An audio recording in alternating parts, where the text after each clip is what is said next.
So again, here we are back to my favorite offering scene from the Temple of Seti I in Egypt. And we've been dismantling the mysteries of the symbols in this offering scene piece by piece.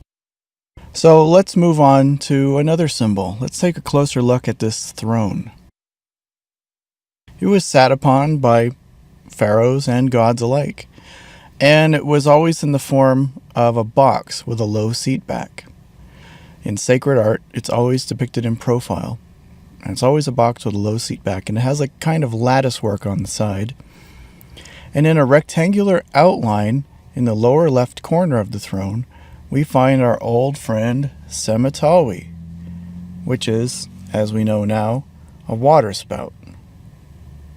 And Semitawi also appears beside the god Khnum, who is essentially the god of steam. So what does the throne have to do with steam?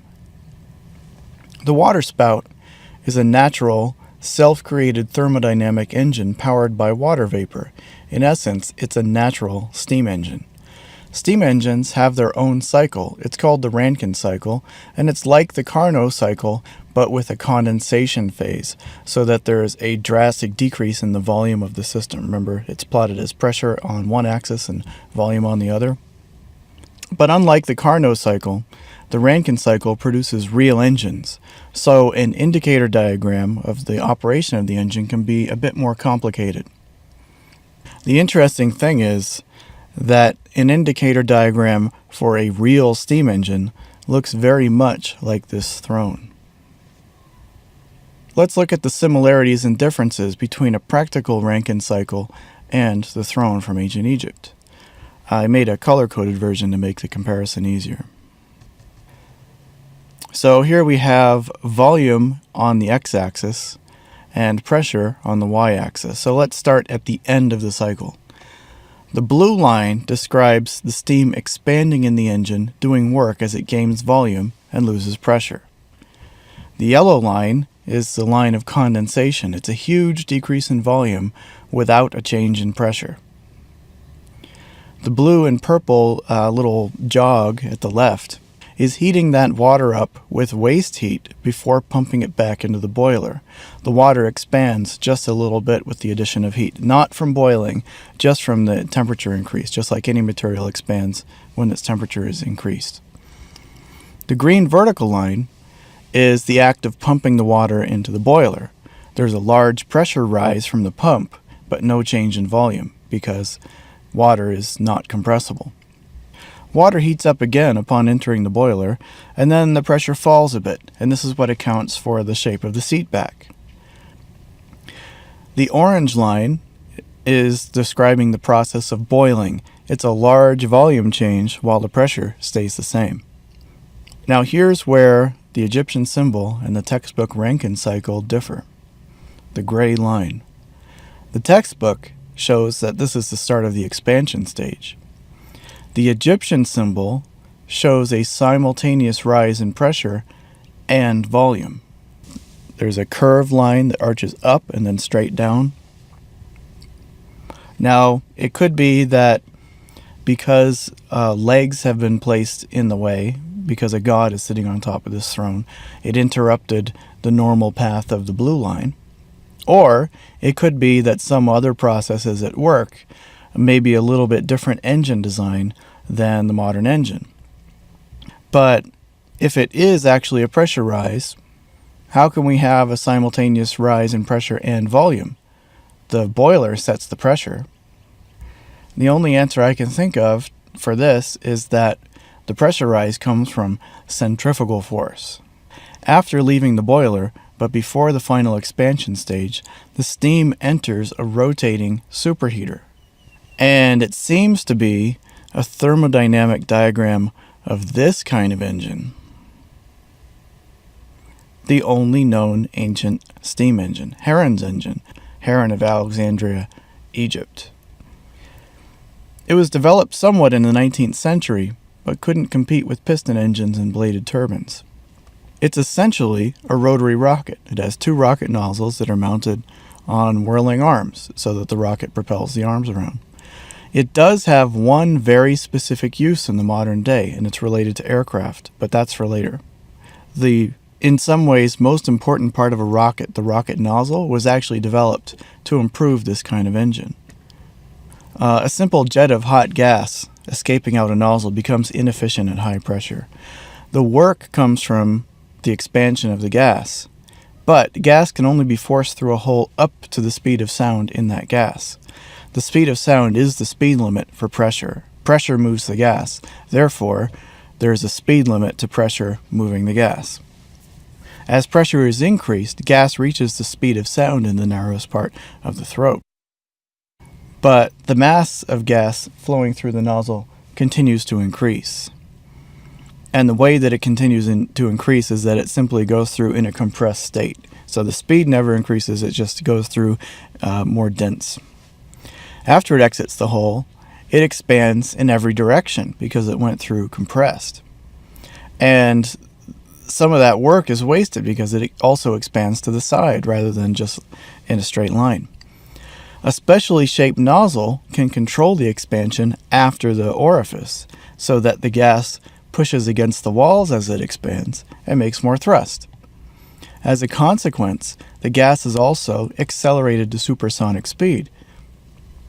There's no longer a rigid speed limit for the speed of sound because essentially the gas is acting as a spring. So even if you're throwing a spring as hard as you can, if you throw it in a compressed state, right, and you throw it as fast as your arm will go and you release it, that spring will continue to accelerate. And that's how air is accelerated to supersonic speed going out of a nozzle.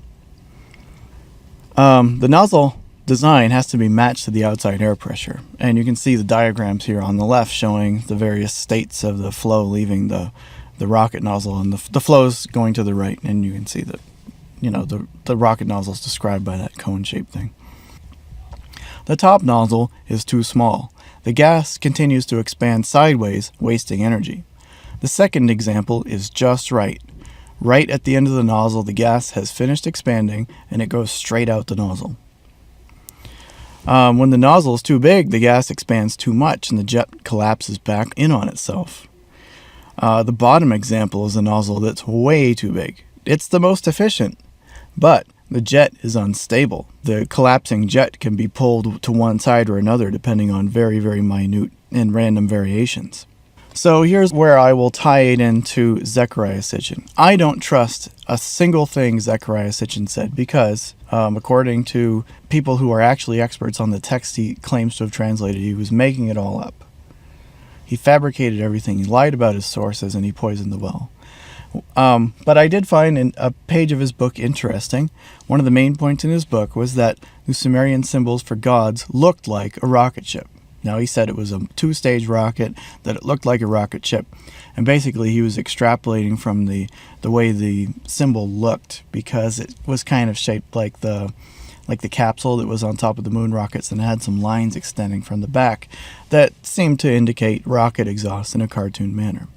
Now, I've never been able to find examples in authentic scholarly books showing what the pre-cuneiform symbols were, the ones that he was citing. But what we find is that the symbols he was citing look very much like this diagram of a grossly overexpanded rocket nozzle. And it's basically a spitting image. Now the question is that an original Sumerian pre-cuneiform pictogram, or is it just something that Zecharia Sitchin took out of a modern textbook and hoped nobody would be able to figure it out? I don't know. Until I can find the original source for this pictogram, it'll be an open question. But don't even mention Anunnaki to me. It's a trap. And he sucked a lot of people in with his poison. If you want to just, flip through thermodynamics books and try and match as many symbols as you possibly can from ancient Egypt versus the diagrams in modern thermodynamics books, you can find a few. Like, for instance, the indicator diagram for a piston steam engine happens to look like the shape of the Egyptian adze, sort of. Inconclusive. Or, a thermodynamic cycle of a hurricane kind of looks like the Egyptian symbol for ingot of metal. I prefer the ones where the symbolism also matches. However, as we'll see later in the section on the Indian text, they tend to refer to vortices as iron, so comparing a hurricane to metal could make sense. Still, it's inconclusive.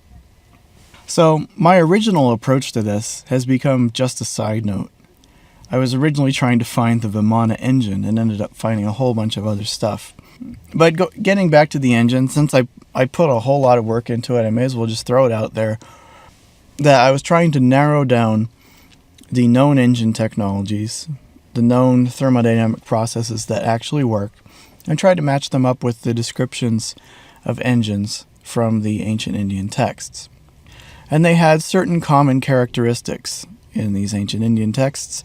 They made a yellowish flame, they made a thunderous sound, and in some cases it's described as a melodious sound.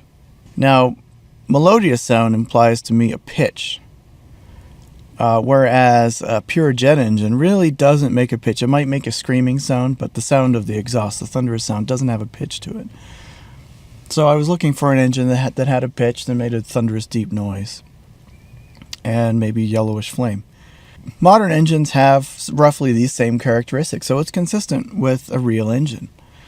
Turbine engines and piston engines have very distinctive looking parts. For instance, the piston and connecting rod in a piston engine, and you don't really find anything like that in ancient literature, in ancient symbolism. I have done far from an exhaustive search, but I couldn't find anything, and certainly I think I found all the really important symbols, and I would expect, an ancient engine technology to be important, but I didn't find anything. The idea I had was that it had to be an unrecognizable technology, so what kinds of engines could have done the kinds of things we do today? The Indian texts mention the power of 10,000 horses and an aircraft flying so fast you could barely keep your eye on it. So, 10,000 horsepower, 400, 500 miles an hour. It's pretty consistent with the modern average horsepower of an aircraft that flies that speed. So they're not wrong, and so maybe they knew something. So how can an engine be different? Well, there are a variety of engine technologies that have never really been developed. And I started looking back and trying to find maybe a simpler technology. And the very simplest engines that can make an airplane fly are in three categories. They're rockets, they're ramjets, and they're pulse jets. Now, rockets make a very particular sound when they operate, and it's not a thunderous sound in most cases. In the case of a space shuttle or a moon rocket taking off, it's a very loud crackling noise because of the supersonic exhaust. It's not really the sound of thunder. It's a almost painful sound to listen to. Smaller rockets, like the ones you find on a missile or a model rocket, they make more of a hissing sound. They don't make a rumble. So, while rockets may have been a short-term power supply for an ancient engine, they weren't the main engine. Then the next simplest would be a ramjet, and this is basically just a combustion chamber, and compression happens in the combustion chamber merely from its forward airspeed. So it's flying very fast through the air. The air is decelerated inside below the combustion speed of whatever fuel you're using in air, and the pressure gains that way. And it makes thrust because the outlet is bigger than the inlet. They're both at the same pressure, one's bigger, and therefore there's a differential and it makes thrust. The problem is that ramjets really don't work very well if they're going less than the speed of sound, and ideally they want to go 2 or 3 times the speed of sound. So how do you get up to the speed of sound in order to even get them to operate? So that's a problem. And I guess in theory you could argue that you could use a combination of rockets and ramjets. Use a rocket to accelerate to ramjet speed, and then use the ramjet to take over. But no aircraft in the modern day has done this. Probably the closest thing would be the SR-71 that operates in a ramjet mode when it's flying supersonic, and uses a turbofan for low-speed flight. But they didn't develop it to use a rocket to accelerate to speed because it's not even efficient to accelerate beyond supersonic speed until you get into the very thin upper atmosphere. So you need an enormous rocket to get you up to 40,000 feet before you light your ramjet. And then your payload capacity is completely shot because you're carrying around this huge fuel tank for a rocket. So it didn't make sense. So the next simplest engine is the pulse jet. And this was the engine that was used on the V-1 buzz bomb in World War II. And it's an extremely simple engine. You can see a diagram of it here.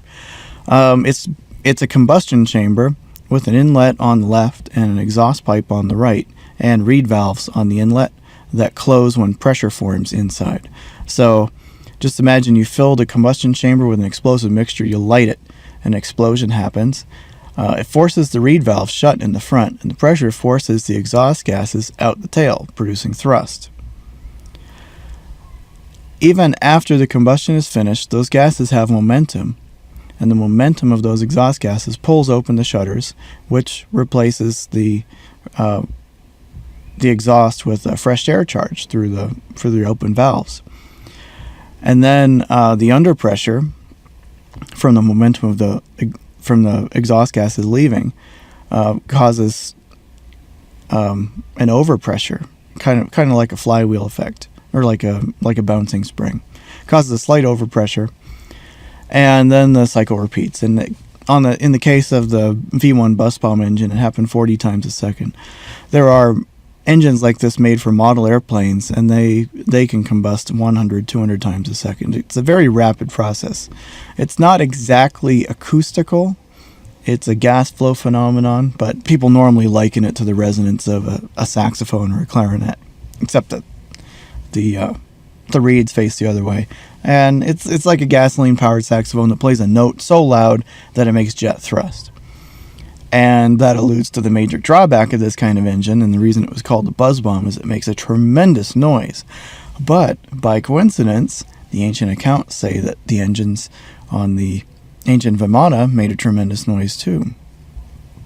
There are some problems with making a practical pulse jet engine, though, for powering a real aircraft. Even though it's simple and very lightweight, it has some insurmountable materials problems. No matter what you make the valves out of, the reed valves that are in the front, even the strongest materials known to man, the forces that they're exposed to are so violent, and their construction has to be so light for them to actually work, that the maximum lifespan of this kind of engine is half an hour, 45 minutes, something like that. It was enough to get the buzz bombs across the English Channel at 400 miles an hour, and the English Channel is only 30 miles wide. So yeah, definitely an insurmountable materials problem. That problem was actually solved in the 1950s with the development of a new type of pulse jet that was being developed to power a helicopter by mounting the jet engines at the end of the rotor blades. And this was a valveless pulse jet, where instead of having reed valves, they replaced the reed valves with a short pipe. So you have a short tailpipe on one end of the combustion chamber and a long tailpipe on the other. The same processes happen, and exhaust actually leaves through the short tailpipe. But because one is longer than the other, the momentum of gases leaving out the long tailpipe pulls fresh air in through the short tailpipe. And so fresh air can reach the combustion chamber, and you can have a pulse jet engine that operates without any valves whatsoever. And eliminating the valves eliminates the durability issue, so now you have an engine that can operate indefinitely as long as you can supply it with fuel. But that's another major problem, because this engine is very, very thirsty.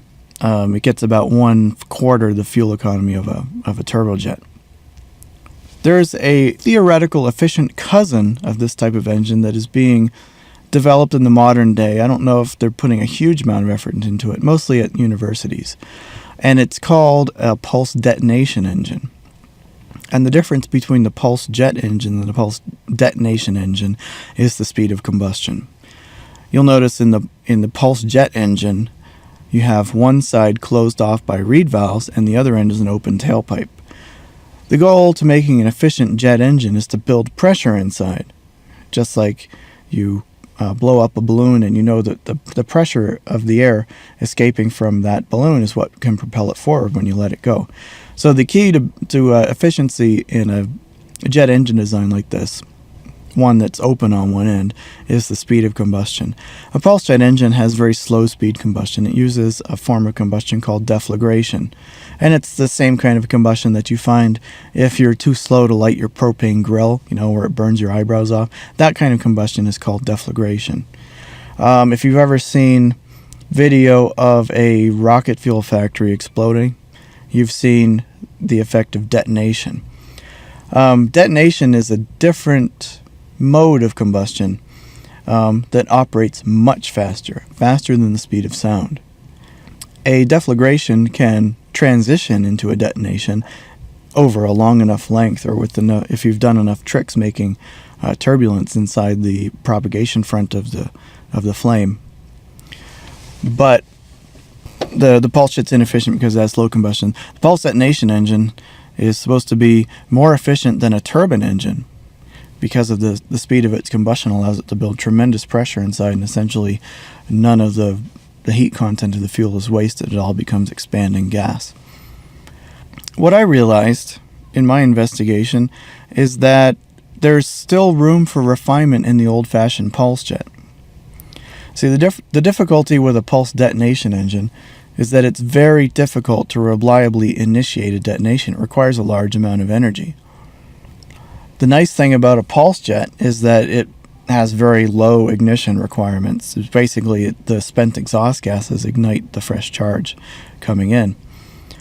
So I realized that there's some room for development in the valveless pulse jet engine. If you could make it so that the exhaust port is constricted somehow, that would give you more time to burn your fuel. And if you made the combustion chamber long and skinny and packed the charge in just a certain way, you might get somewhat of a transition to detonation. Not a true detonation, but at least higher speed combustion, somewhere along the continuum between the slow deflagration and the fast detonation. So I looked at the various designs for a valveless pulse jet and tried to find the one that had the most potential. And I discovered that the best one was one that was never actually developed to power an aircraft. It was developed as an industrial combustor, and it was developed by a man named F.H. Reinst. It was never made into a jet engine. It's so simple an engine, it was discovered by him accidentally when he was a pyromaniac child. It can be made from any jug.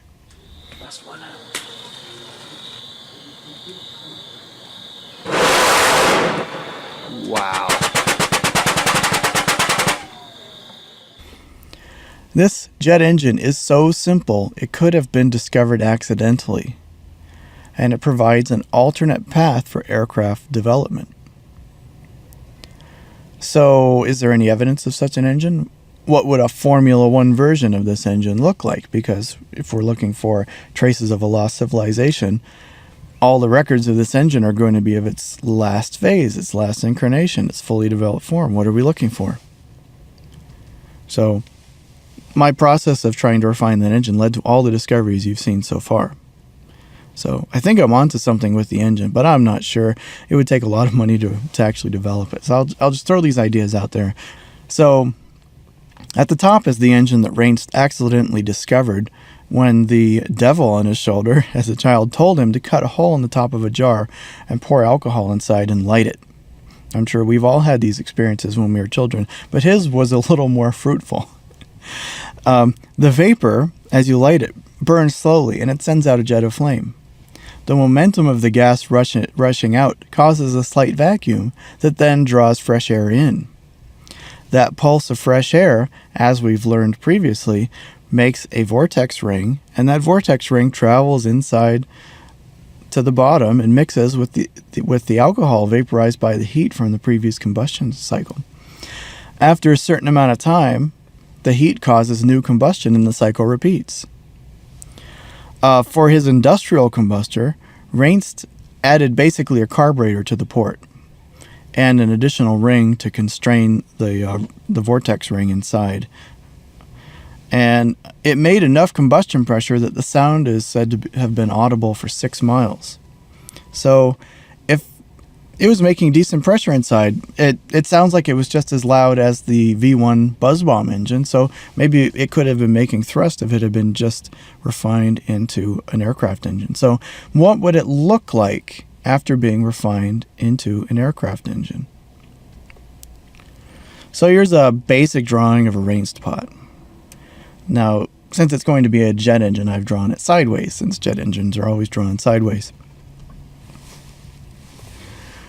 So, for efficiency, the important thing is to build a maximum amount of pressure inside. But there's a hole in the bucket. How do you build pressure? You can either burn the fuel faster or slow down the escape of the gases, or both. You can slow down the escape of the gases by making the hole smaller, but you'll increase the amount of loss due to friction. And you'll decrease the cycle rate of your pot, and therefore it's like turning your engine slower in the car. You know, it makes less horsepower when it turns slower because it's pumping less air. So a better way to slow down the escape of the gases is to provide them with a mass that they have to accelerate before they can escape. And you do this by making the neck longer. Acoustically, it does have a mass because that air has to be accelerated. The combustion speed can be increased by keeping the fresh mixture and the exhaust gas separated, but they're mixed together by the vortex ring that forms inside the chamber and bounces back and forth. Now, what can you do with the vortex ring to keep it from doing that? I think one thing that can be done with it is to put it in a trap like this, where you guide the vortex into a chamber at the bottom.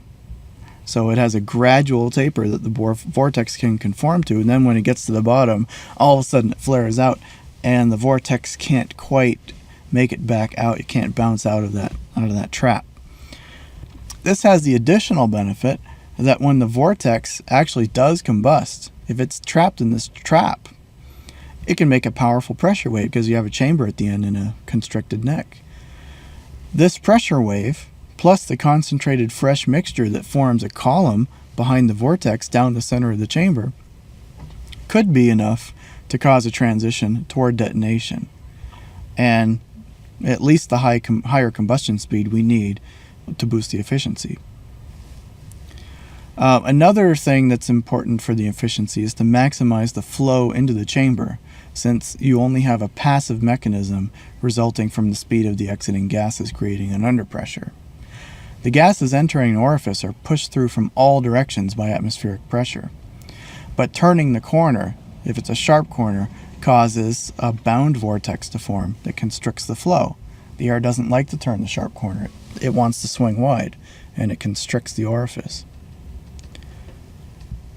The solution is to put a trumpet shape on the inlet, so the gases don't have to turn a sharp corner. They just turn a gradual turn. One trick that's been used to increase the combustion speed in pulse detonation experimental engines is to add a device called a Shechelkin spiral, named after its inventor, to the inside wall. It's a spiral of wire that creates a special kind of turbulence and helps to accelerate the flame front.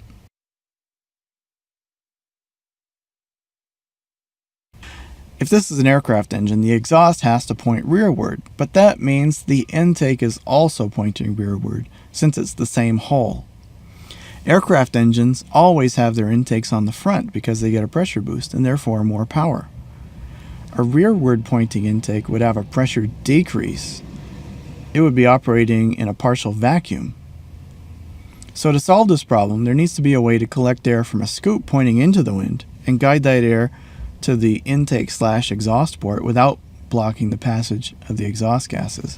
So how do we do that? The solution could be a scoop like this, which is an annular ring that turns the airflow about 90 degrees so that it blows across the trumpet-shaped intake. Since air tends to flow along a gently curved surface, such as the top of an airplane wing, during the intake phase it could be induced to flow along the trumpet-shaped intake into the engine. During the exhaust phase, the air from the scoop would flow out with the exhaust. It could also be configured to act like a whistle, which is a fluid dynamic device that uses a flow instability to drive a resonance. Pulse jets tend to have a problem where they can instantly shut off because the resonance that brings in fresh air dies very quickly if combustion ceases. A whistle-like design could help restart the engine in flight if the fuel should be interrupted by keeping the resonance going. Another interesting device that would be part of any highly developed pulse jet engine is called a thrust augmenter. It's a gently flared pipe with an inlet about 2 exhaust port diameters and an outlet that is about 1.5 times that diameter, with a length of about 4 exhaust pipe diameters.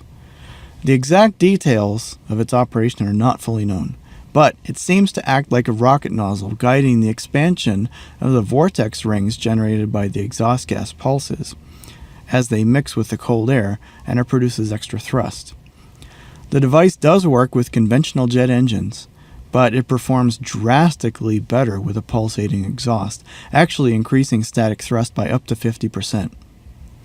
A conventional continuous jet exhaust also produces a stream of ring vortices, but much weaker than those from a pulsating exhaust, and since this is the main difference, it makes sense that the vortices are the key to the operation of the thrust augmenter. On our theoretical pulse jet, the best way to add a thrust augmenter is by combining it with the air scoop. The thrust augmenter is the conical extension of the air scoop, and the outer line connecting the front of the air scoop with the rear of the augmenter is just to make it more aerodynamic from the outside. So here we have our theoretical Vimana engine, and in my opinion, this is what a highly developed pulse jet would look like, at least from the outside. It would definitely have one orifice, it would have this kind of scoop around it, and it would probably be tapered in shape. Of course, anything you dream up on paper never works out in real life in every detail. You can draw a fighter jet on a napkin, but making it actually work costs billions. Ask Congress.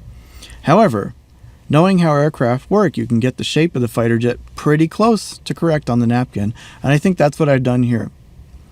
So actually making this engine work would cost a lot of money, it would take years, and there might be some details to the inside that I'm not guessing correctly about, but I think the overall shape is right.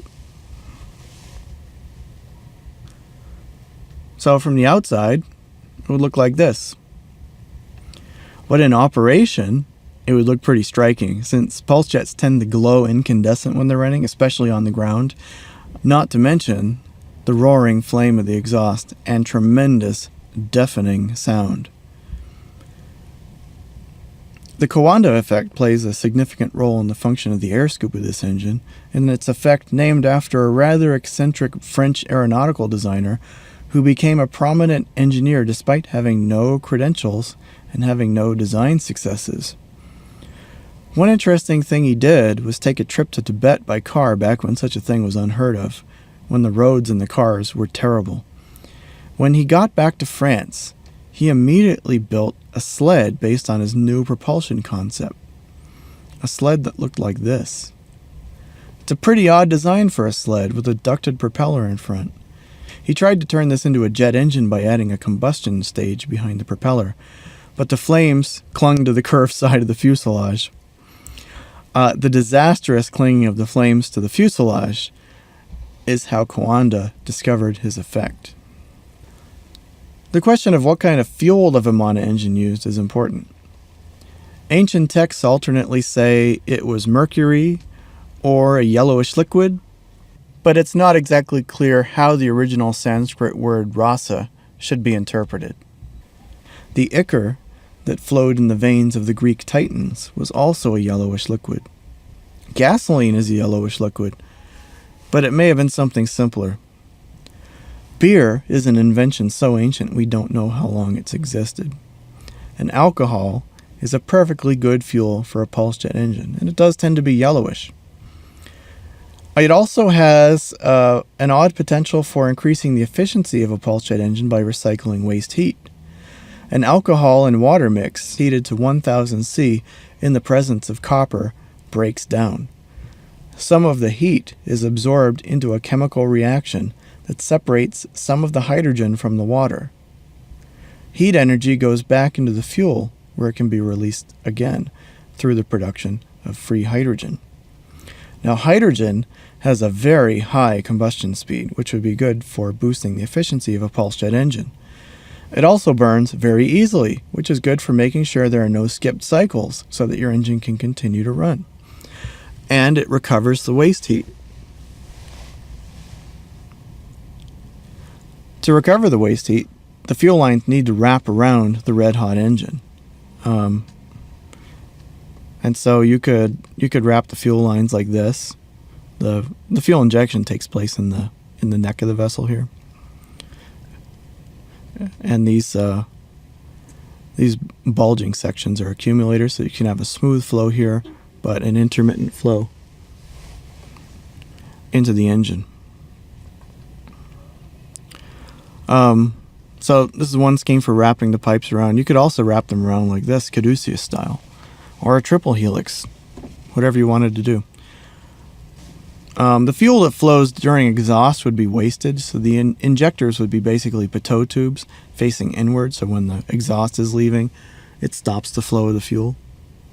So we had a materials problem with the modern pulse jet for the reed valves, but what could ancient people possibly have made an engine out of that could glow incandescent? Right? We think of the materials problems we have making modern turbine blades in the jet engines powering our commercial jets. So how could ancient people have made a jet engine? Modern pulse jets are made of stainless steel, material that's not found in the archaeological record. And stainless steel actually could have survived 12,000 years. For instance, the 10,000-year clock that's being constructed by the Long Now Foundation has parts made of 316 stainless steel, the same type of stainless that's used for commercial kitchens and brewery plumbing. So the ideal material would have to be able to form these complex shapes, would have to withstand medium pressures, about 100-150 pounds per square inch, and it would have to operate at very high temperatures without softening and without corroding. And actually, the perfect material is also the most ancient material, and it's a material we're still trying to use for our modern jet engines, ceramic. A modern container has a broad base so it doesn't tip over. And how exactly is one supposed to carry this? A modern container has a handle on one side. Since you need to carry two containers to be balanced, and you only need one handle on each container, since you're going to be holding it with one hand. Rungs for rope handles would be stronger and far more practical than the large, fragile ceramic handles. And a modern container uses a small opening that's easy to seal.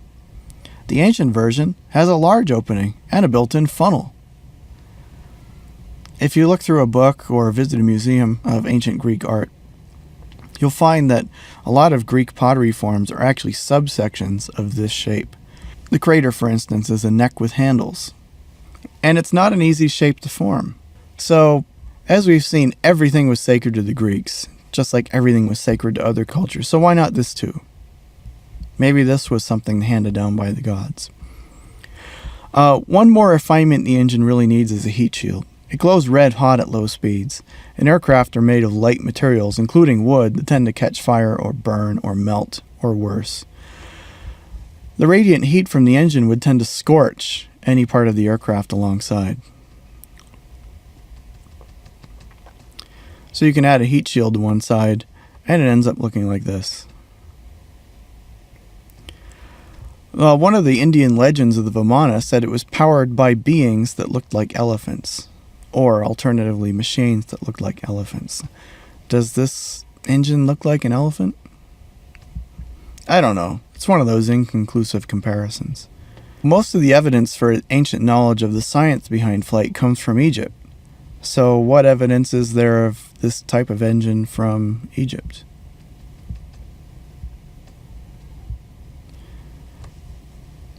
You could probably ask these guys.